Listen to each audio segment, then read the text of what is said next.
ఏంటిది? Mascara, Kajal, makeup powder. ఇప్పుడు నేను రాసుకున్నవి రాహుల్ బాబు చదివేస్తే ఇంకేమైనా ఉందా? ఇప్పుడు ఏం చేయాలి? ఇప్పటి వరకు నువ్వు రహస్యంగా రాసుకున్నవి ఇవా? దీని గురించి పక్కన పెట్టండి. అయినా ఒక అమ్మాయి చేతిలో నుంచి ఇలా లాక్కోవడం ఏమైనా బాగుందా? మరి నీకు బాగా స్నేహంగా ఉన్న మనుషుల ముందు ఇలాంటి రహస్యాలు దాచడం నీకేమైనా బాగుందా? అదంతా పక్కన పెట్టండి.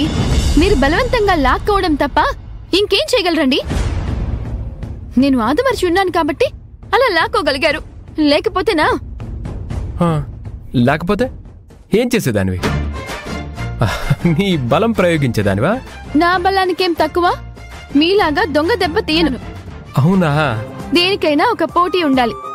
పోటీ లేకుండా నేనేది చేయను. సరే అయితే పోటీ ఏంటో ఎప్పుడో ఎక్కడో చెప్పు. ఖచ్చితంగా నీ మీద నేను గెలిచి చూపిస్తా. ఎప్పుడో ఎక్కడో ఎందుకు? ఈ రోజే మనకి ఉట్టి కొట్టే ప్రోగ్రాం ఉంది కదా. ఉట్టిని కొట్టి మీరు గెలుస్తారో నేను కొట్టి గెలుస్తానో చూద్దాం. సూపర్. అయితే కాసుకో, నేనే గెలుస్తాను. అది చూద్దాం మీరెంత గెలవగలరో. ఛాలెంజ్? ఛాలెంజ్. చూస్తూ ఉండు.